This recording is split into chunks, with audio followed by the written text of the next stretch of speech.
understand what I'm about to tell you, you need to do something first. You need to believe in the impossible. Can you do that?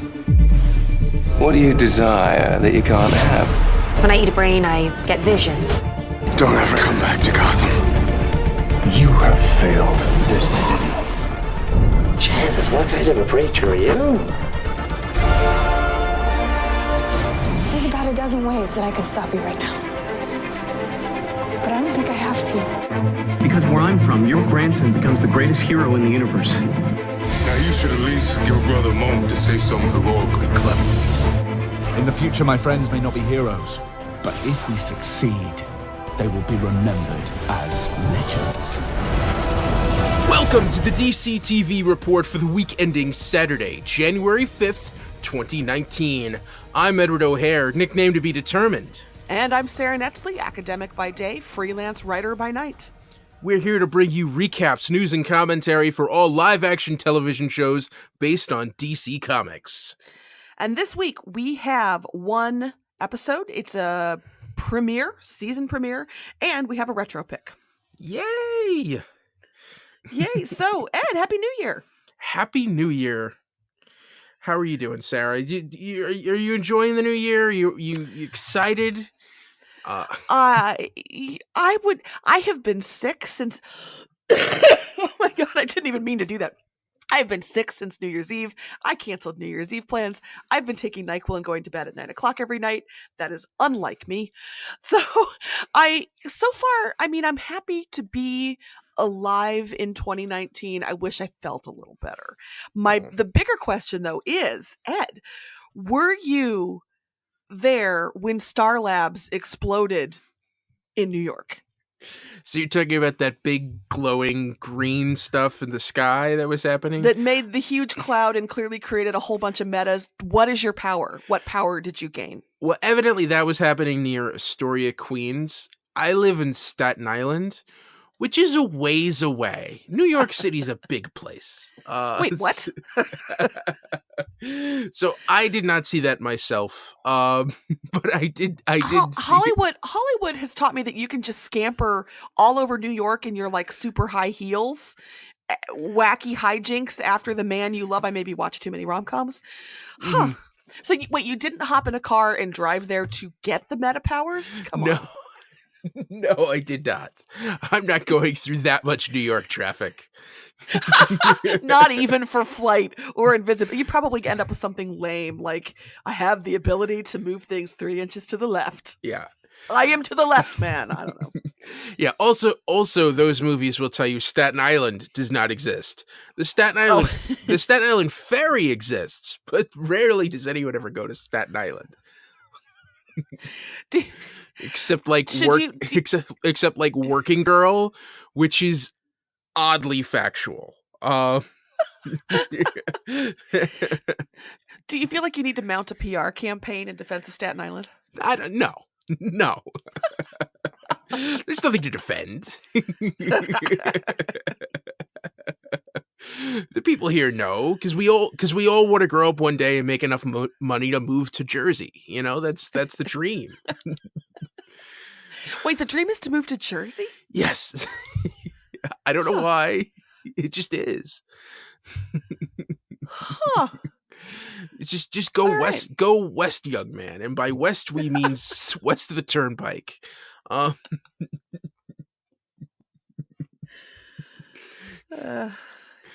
You know, unless you get really crazy, then you go to Pennsylvania because they have better gun laws.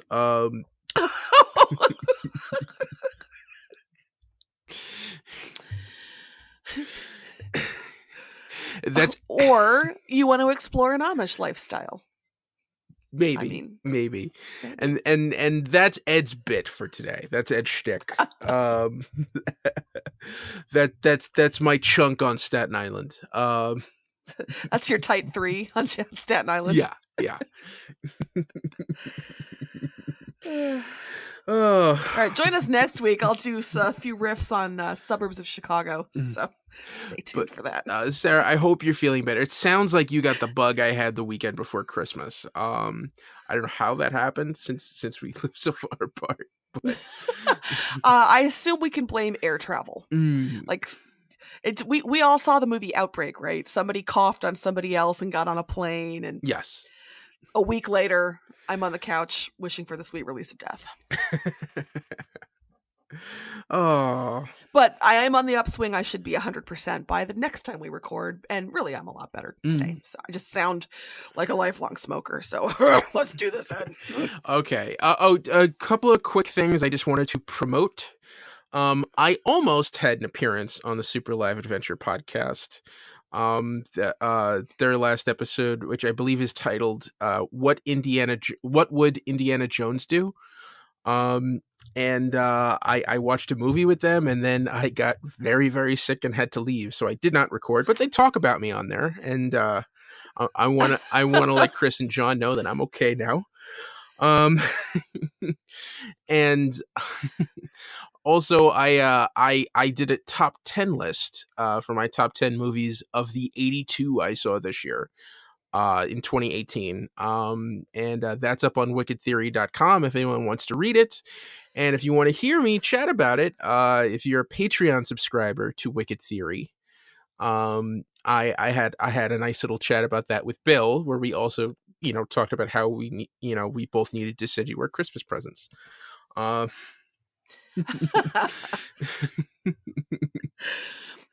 Yes, if I sound better, it's because I have a cool new microphone stand. So thank you, Ed. You're welcome. And Bill. I will say I read your movie ranking list, and I gotta say, I loved your top 10 because I had seen your top 10. Oh, wow. Or I planned to see your top 10. So many critic top 10 lists, I'm just like, I will never see that. But yours, I was like, yes. Oh, that's on my list. Yes. You're the people's top 10 list. So well done. Thank you. Well done, sir. Oh, and hey, while we're pimping our side hustles, months ago, I mentioned I had recorded a podcast with Heaving Bosoms, the romance novel podcast, and that episode drops on Monday as you're listening to this.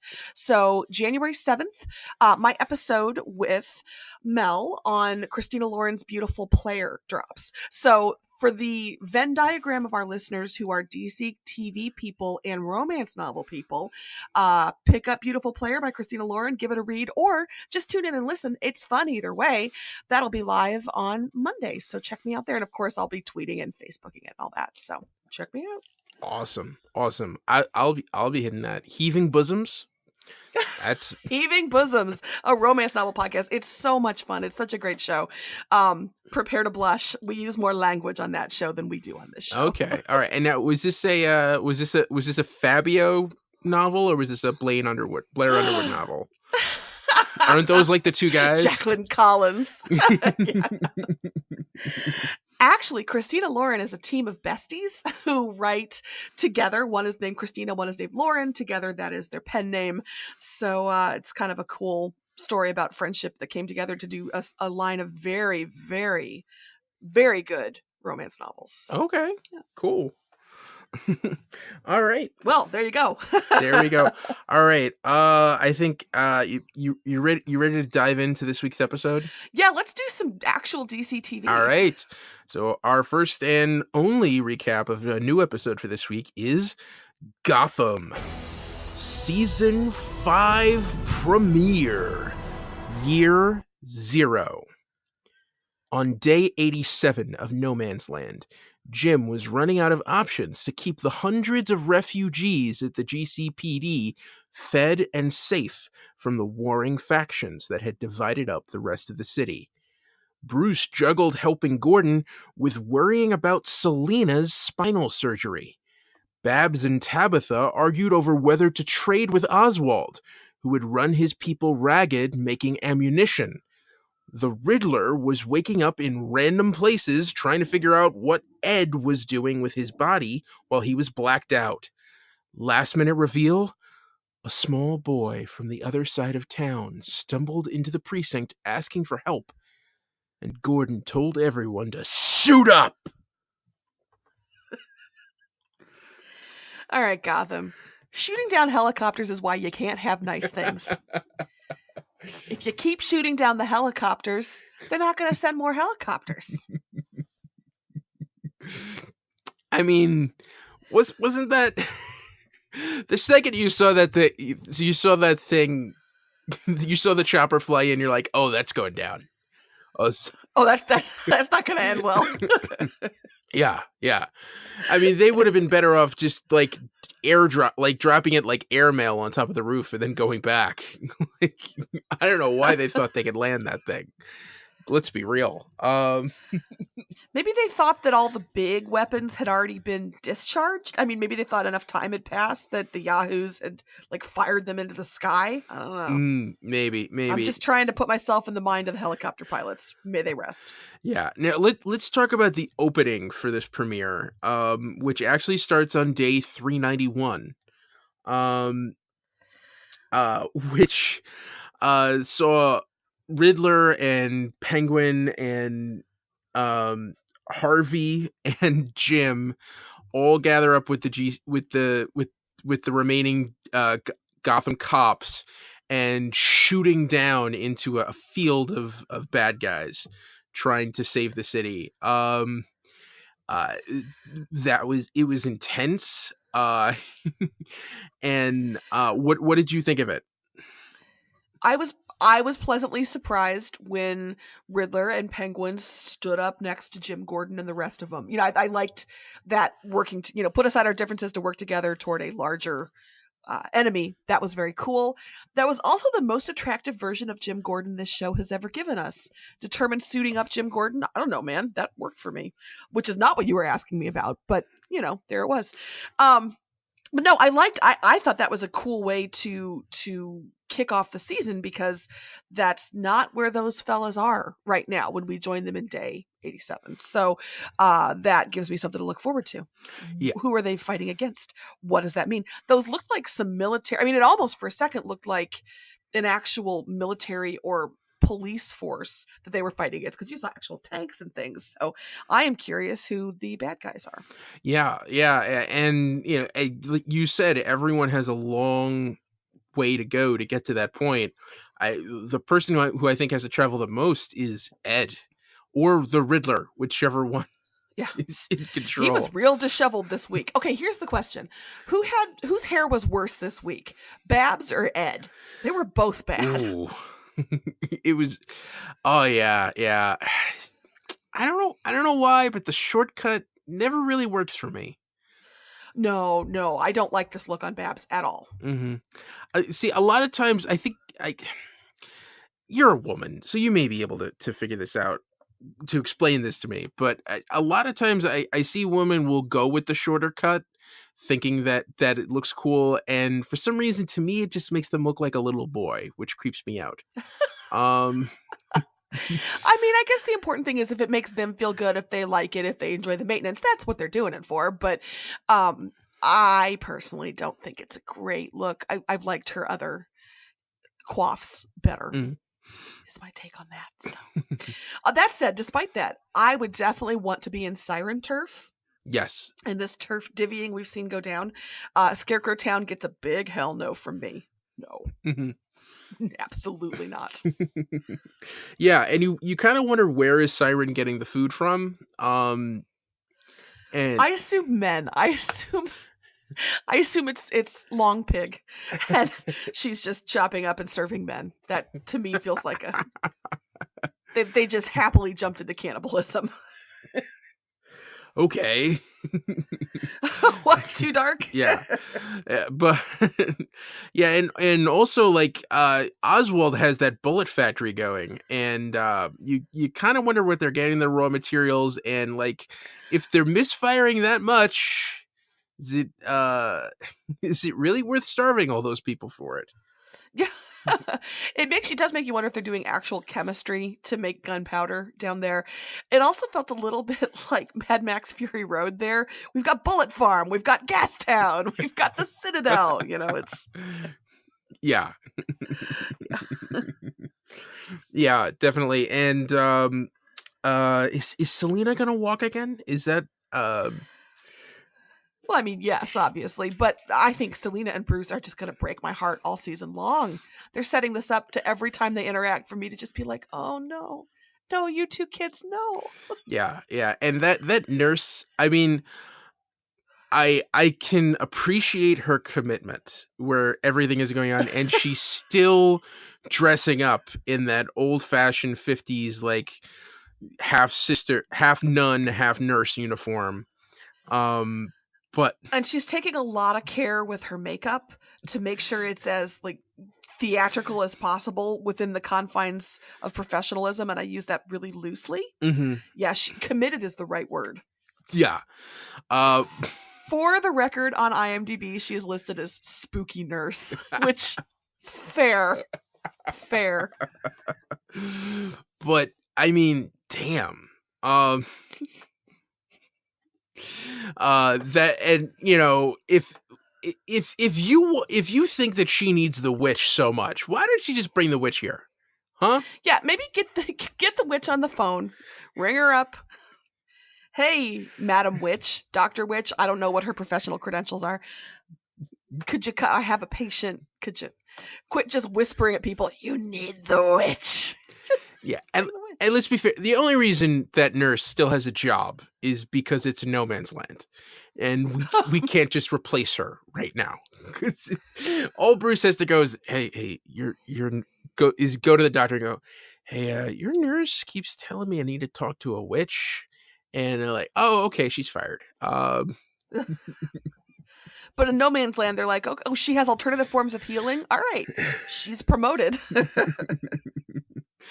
But yeah, and leaving that scalpel out, you had some really heart-wrenching scenes. I joke, but the Selena scenes, I thought, in a show that is so big and over the top, that was just quiet desperation, and I liked that she kept it small and desperate, and I'm serious, that's gonna break my heart every time.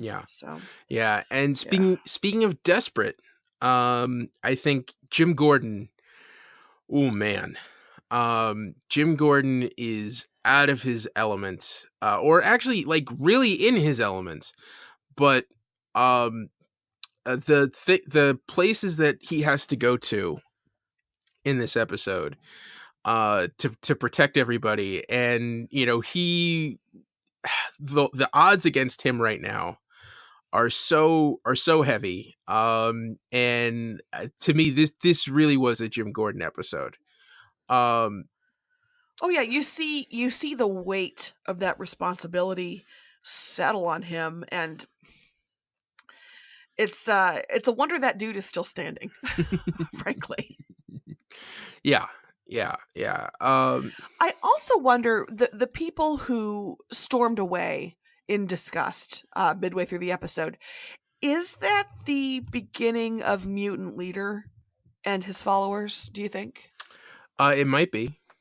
Because they look punky enough, and that to me kind of rang a bell for that storyline in the comics I've read that featured Mutant Leader. So I was curious if you thought that might be. Yeah, I mean, it might not. One of those guys might not be Mutant Leader, but I could certainly see those people following him when he comes to rise. But yeah. I mean, this is, and what's cool about this is this is pretty much following the No Man's Land storyline from the comics, because the whole point to that is that Gotham's abandoned. You know, Gordon is trying to be the last bastion of hope in the city, and Batman is nowhere to be found. So this kind of really does fall in line with that. You know, and the way the city's kind of carved up. There are certain characters that you don't have, like Two-Face or the Huntress and Oracle, but you know, this definitely it gives you the feel of the No Man's Land from the comics. Cool. Cool. Mm-hmm. Do we need to talk about Tabitha real quick? Yeah. So Tabitha finally bit it, like a season too late, but. Oh yeah. I mean, I actually enjoyed her more in later seasons than I did in earlier seasons. So I came around to really kind of digging her character last season. So I was sad. I was sad to see this go that way. Yeah. But. Yeah. And, you know, I pointed out on Twitter, you know, it was kind of big for them to kill off a major character in the premiere. But at Bowerfett threw it back at me saying that, that he thinks that she might become Mrs. Grundy, which Well, that's funny because Jason had said, "Oh wait, what? Grundy's dead? Oh, Grundy's not dead. Grundy always comes back." Because I had said, yeah, they killed Butch last season. Grundy's going to come back. So hey, maybe that'd be cool. Yeah. I don't know. I think I say I don't know if this show will go there, and of course this show would go there. But I think with only half a season, with only 12 episodes left, I don't know if we'll see that. Plus, I like the place that this puts Babs in for her character. Yeah. And I think it's a perfect way to utilize that character. With Tabitha to give her a little bit more meaning. She isn't central to, especially all of the characters who are not central to Gotham, to Batman's world, are kind of up for grabs. So I thought it made sense to kill her off. And, also, we're going to see what that means for Barbara Keene now, if she's going to make it through this season. But yeah, I like the place that puts it in. And there's still plenty of other storylines that we didn't touch on yet in this episode, like what's going on with Hugo Strange, and where is Leslie, where's Lee Tompkins? I'm sure that we'll get to that.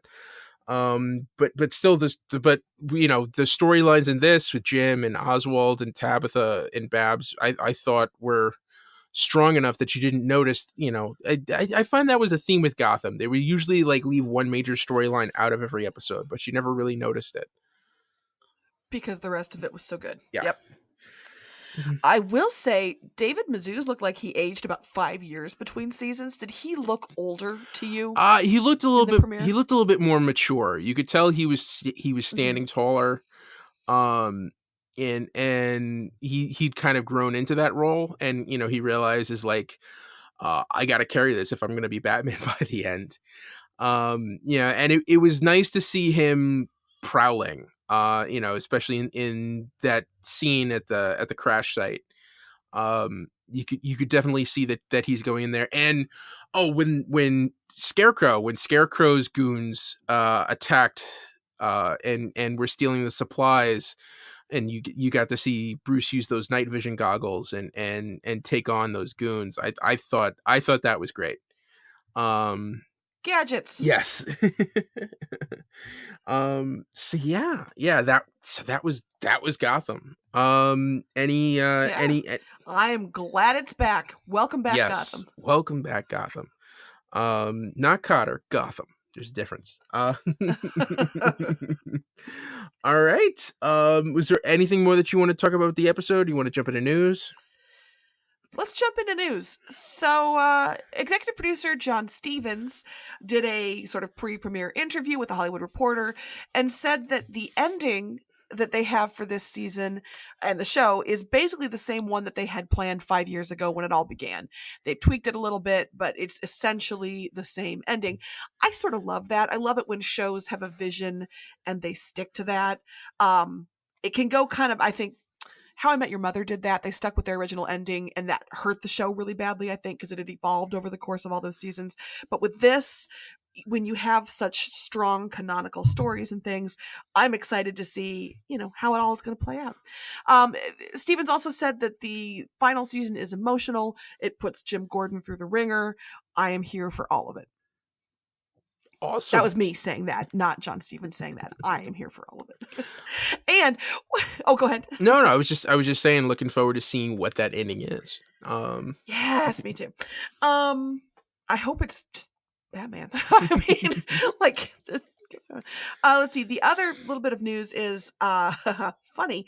Gotham was approached by people from the Arrowverse to ask if they could borrow the bat signal for the Elseworlds crossover.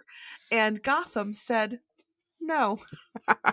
So the Arrowverse had to build their own bat signal. So for some reason that amuses me. Yeah, we're not flying this from New York to Vancouver. No, You guys build your own. Build your own.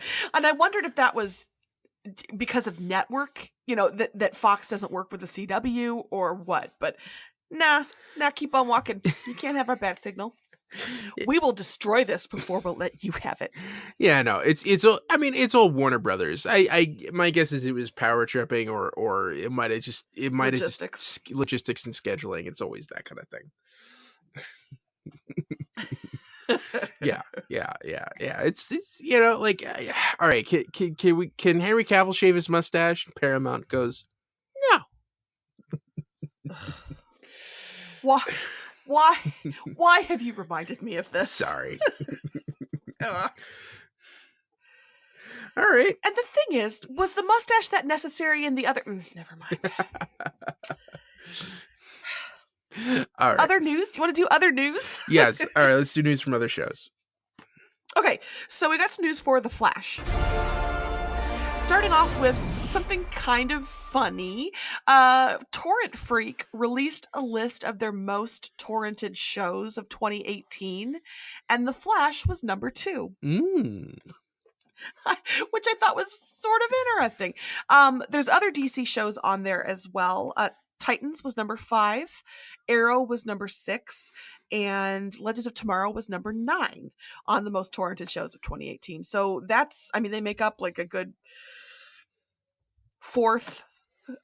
third of that list of top 10 torrented shows. So yeah, okay. DC big on there. The top torrented show was The Walking Dead, in case anybody was okay. So yeah. Walking Dead, The Flash, those are shows people like to steal. Those are total shifts. And we also have a synopsis for the mid-season premiere of The Flash, which is airing on the 15th of January. We will see the return of Weather Witch. We will see the introduction of Silver Ghost, a new meta. And we will see Caitlin and Cisco working on a possible cure for metas for those who want to stay safe from the attack on metas that Cicada is launching. Ooh. And we'll be talking about that on the show in a couple of weeks. Yes, we will. Mm-hmm. Let's see. But the bigger CW news was from the Batwoman arena. Music. And that is that it has a pilot order. Yay! I mean, yes. All right. So they're shooting a pilot. All right. Which means they like the script enough. They wanted to move forward on that. This, to me, is not that surprising. No. I mean, to me, this feels like the series is already a done deal. They would have to actually just smear literal trash on the screen to not get a full series order, I would think, because they have so much confidence in the DC shows that they have on the CW. And Batwoman, I thought, was an interesting, self-assured character in the crossover. So to me, this was really common sense news, but still, yay. It's nice to hear. And would you like to take a guess at who is directing? Oh, I know. Just say the name. Say the name. David Nutter. Yes. People might know David Nutter is like your go-to director for TV pilots. He directed, was it Flash and Supergirl? Were those Flash and Arrow? He did the pilots on Flash and Arrow.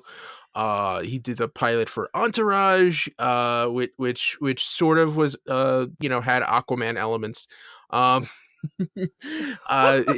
like every major TV show, a lot of major TV shows of the last 20 years, and this is a guy who has a lot of deep red DC cred because he also directed, when he was just starting out, he directed a lot of episodes of Superboy, a deep favorite of mine. So he also did some episodes of Smallville, Supernatural, yes, and for Game of Thrones, The Reigns of Castamere, which is of course The Red Wedding. So he's a director with a capital D. So this is good. The pilot is in good hands, I suspect. Yes, yeah. That means they're not kidding around. They really want this to succeed. And what you're talking about, like smearing stuff on the screen, that's not going to happen if David Nutter's directing. No. Yeah, I am optimistic that we will see a full season of Batwoman in the fall. Huzzah. All right, moving on to Titans. This is going to be short, but Titans is coming to non-US Netflix on January 11th. So if you're our non-US listeners, Yeah. Keep your eye on Netflix. Yeah. So if you're an international listener listening to this around the world, and you can watch Titans when it drops on Netflix, and then you can go back into the DC TV Report archives and listen to us talk about each episode. So there's that. Don't forget, we give you those time codes every week so you can jump straight to it. Exactly. And if you have friends who are in other countries, say who've been asking about Titans, tell them they can watch it on Netflix on January 11th. And then if they want to hear a couple people talk about it, throw them to us. So send them 2 links, and then the Netflix link and the DCTV report link. Come on, it's synergy. We go together. Be a buddy. Mm-hmm. Go together like lamb and tuna fish. Oh, that's too early in the morning to think about that combination. What's wrong with you? Ooh, spaghetti meatballs better for you? Yes. Well, yes. That was a Big Daddy reference. I don't really recognize the oeuvre of Adam Sandler. I'm sorry. Oh, okay. All right. It stops for me after The Wedding Singer. So. Check out Big Daddy. Big Daddy's worth it. I think that's like the best of his because it's the most grounded. Anyway. Wait, did you just use the most grounded in relation to Adam Sandler? Yes, I did. I really did. All right. I mean it. All right, I will do this thing for you. I will check this out. All right, enough about Adam Sandler. And that's Titans. What other news we got? Last bit of news is from Swamp Thing. Swamp Thing. And that is a little bit of casting news. Leonardo Nam has been cast as Harlan Edwards. This is not a character from the comic. He is a gay CDC specialist who is Abby's right-hand man. And Leonardo Nam has DC credit because he played Melting Point in The Flash. All right. Okay. So that's cool. Yeah. And then we have Len Wiseman posted on his Instagram some behind the scenes footage of the set. It's basically video of some of the stills that we had seen coming out before the holidays, and it looks atmospheric. It's dark, it's moody, it looks incredible, and I cannot wait to see this show. Cool. Yeah, I'm excited too. May, and now we know when it's coming out. It's coming out in May. It's just another 4 months or so. So does this show feel like it might have been a better fall show, like seasonal Halloween kind of thing? Maybe. Because it just seems like in May you're headed into summer and all that kind of sun and beach and things like that entails. Well, and yeah, it's going to be a dark, moody. But it could be a Louisiana summer, which is always like hot and sticky. So that's true. That's true. True. That's true. We've only seen nighttime outtakes, it seems like. So good point. Who far be it from me to question DC Universe. So far, they haven't steered us wrong. Yeah. And speaking of, we turn to DC Universe for our retro pick. Yes. Hey, look at me transitioning. Smooth transition. There we go. Our retro pick, what you're going to cover now, is Batman, the animated series. Episode aired February 7th, 1993. Robin's Reckoning, Part 1. Batman sent Robin home after learning that Tony Zuko had returned to Gotham. Years ago, young Dick Grayson lost his parents after their acrobatics performance was sabotaged by Tony Zuko. Last minute reveal, Robin rode out of the Batcave after Zuko, not knowing if he would ever return. Batman, the animated series, episode aired February 14th, 1993. Robin's Reckoning, Part 2. Against Batman's wishes, Robin rode around Gotham hunting Tony Zuko. Years ago, young Dick Grayson snuck out of Wayne Manor looking for Tony Zuko, who killed his parents. Last-minute reveal, after Batman admits he was scared about losing Robin to Zuko, the dynamic duo decided to head home. So, Ed, did you choose this because it's the G-rated version of the season 1 Titans storyline? Sort of. Kind of. I mean, it really did feel like the Bizarro version of, not Bizarro, but what we had just seen on Titans with the yeah. I mean, this is the classic telling of that story, and this is also a very significant, because I believe this is the episode that won this show an Emmy for Best Animated Series. Really? Yes. And there's a lot to like here. I think it's cool that it's told from Robin's perspective. I think to get his backstory in flashback, and especially to me, this is a good palate cleanser for the finale, which from Titans, which we talked about, was kind of disappointing. But we get to see a Robin-centric story that actually matters and means something. And I think it's growth for that character. And I think also what's important to see how what happened to Dick Grayson really affected Bruce Wayne and Batman, and what the actions that he takes in here, because he wants to get retribution for Dick. Mm-hmm. And it's growth for Bruce as well, obviously, as he figures out how to parent a child. I wish Batman does so many things so well. Bruce does so many things so well, but comforting a grieving child isn't necessarily one of them. So it seems like I would have thought he would have had a little bit more innate empathy because he'd been through it too. But I assume that's a big adjustment. And the scene where he finally does sit down with little Dick and say, "Hey, I haven't been around. I'll be around." Aw. Aw. Yeah. Aw. Yeah, and I think that I think the moment he is kind of, because he's in Batman mode all the time, and that's kind of where his head's at.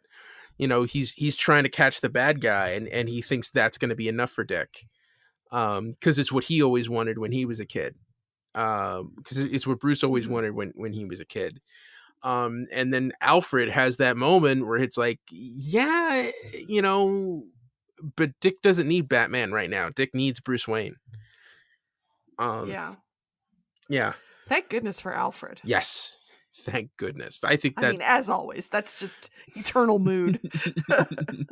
yeah. And it's the kind of thing where it's like, yeah, it's I'm a rich guy, I could take you to a baseball game, but just like taking that time, my favorite moment in this is the fencing scene. Because I think that's kind of where you get that, you get that bonding there. But you also get to see, that Dick's an acrobat, and he kind of shows off those skills.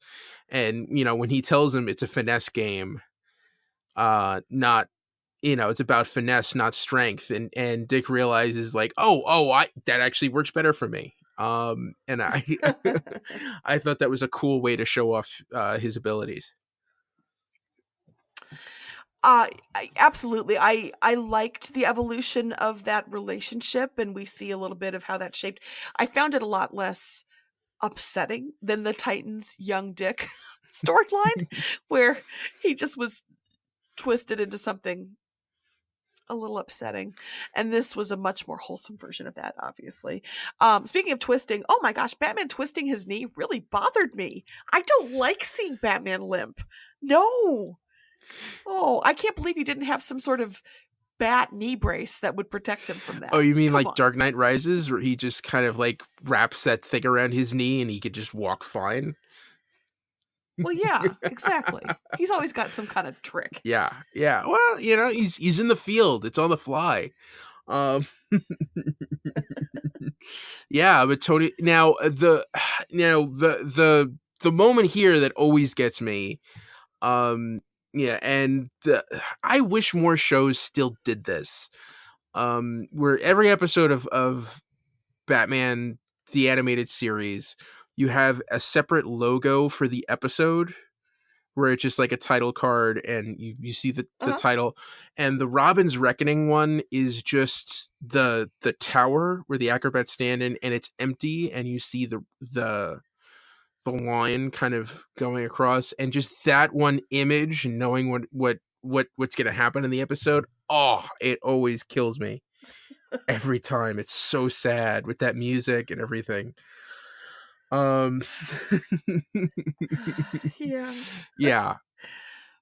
And I thought that was handled, it's the kind of thing where like it's emotional, but I thought it was handled tastefully. Oh yeah. It's a kid show, so they can't do much else than that. But I agree, that image of that frayed wire is as potent as pretty much anything you could have showed, I think. Yeah, and I find sometimes with a lot of movies, when you go over the top with like gore and action, and sometimes it's those subtle things where your imagination, where something's happening off screen and your imagination fills in the blanks, it can be even more powerful. The makers of the Saw movies would like to have a word with you. No, we show everything. That is how it's done. No, I'm with you. I mean, I was the generation of the Blair Witch Project. Like, I was is this true? No, that can't be true. Like, that I was there for that viral marketing. You, I assume, were a youngin'? Yes. We're not going to dwell on how youngin' you were. But yeah, that's the imagination filling things in is always, I think, a little bit better than I think actually just I was in middle school laying it on the screen. But I just graduated from college. Okay. But now, did you recognize the voice of Tony Zuko? I didn't, but I enjoyed it, and I looked it up and was like, yes. Yes, it's Thomas F. Wilson, who you know is Biff from Back to the Future, and can currently be seen as Hank Kaywood on Legends of Tomorrow. Versatile guy. Yeah. Yeah. So, is it weird that I feel as though this version of Robin in Batman the Animated Series helps maybe absolve Chris O'Donnell of some of the blame for Batman and Robin? I feel like his Batman and Robin performance, from what I remember from 1997, because I'm not watching that again, it feels like it was kind of informed by this version of Dick Grayson. Am I wrong? No, you're not wrong. I mean, it's yeah, there is a lot. I really thought it was an interesting choice to make Robin an older teenager who's been Robin for a while. That he's college age. He's sort of towards the end of his tenure as Robin, about to become Nightwing. And yeah, that Batman Forever totally lifts a lot of its cues from this. And what's interesting to see is how good this is, and kind of like where Batman Forever kind of like, I don't know. It just kind of absolved Chris O'Donnell for me of a little bit of the blame if this is what he was going for. He was at least trying to reference something incredible. And yeah. It's just, he was about 10 years too old for that part. Yeah, well, Also, why do all children in the Gotham universe look like the cast of Newsies? That urchin at the end of Gotham, the premiere, and then Little Dick, they look like the cast of Newsies. Why is that? Well, it's the hat. It's the same reason everyone in the it's the same reason everyone in this show drives a muscle car from the 50s. They're all in these big, enormous Chevys. But I appreciate it. Yeah. All right. So that was the retro pick for this week. You ready for next week? Is probably going to be the last retro pick for a while, because Flash comes back a week later. Are you ready? Hit me. All right. So we've got another two-parter. And and if you're watching on DC Universe, it's season 1, episodes 57 and 58, titled Shadow of the Bat, parts 1 and 2. Cool. Shadow of the Bat. Mm-hmm. Cool. All right. I have jotted it down. I always forget what you say, and then when I go to watch it, I'm like, oh, I have to go queue up the episode and fast forward to that part. And I know I can just check the doc, but it's anyway. All right, Shadow of the Bat, cool. All right, so that means it's time for our winners for the week.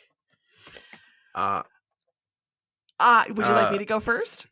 Oh no, I'll go first. All right. My winner for the week was Misfires.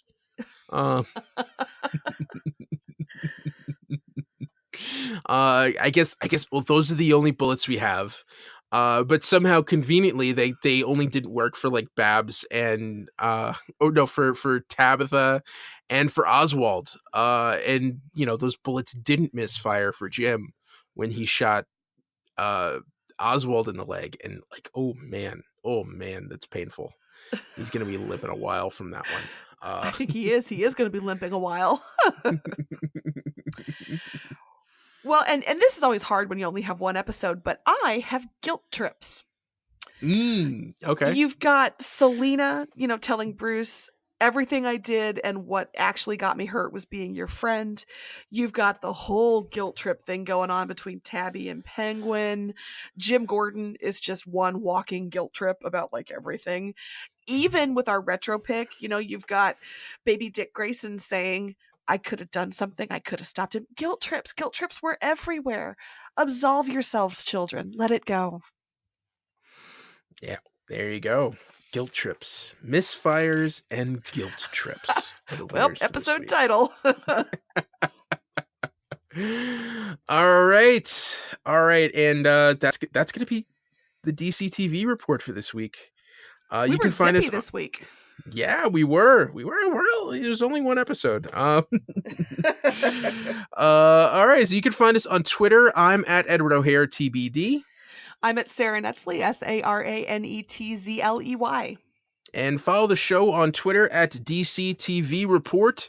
Send along your emails to dctv@wickedtheory.com. Also, be sure to subscribe to our show on your podcast app of choice and rate and review us. That helps more people find us. Check out our sister shows, the Wicked Theory podcast and Preacher vs. Preacher. This has been a Wicked Theory Studios production. Executive producer, Bill Sweeney. Visit us at wickedtheory.com. Shazam, everybody. Shazam. Shazam!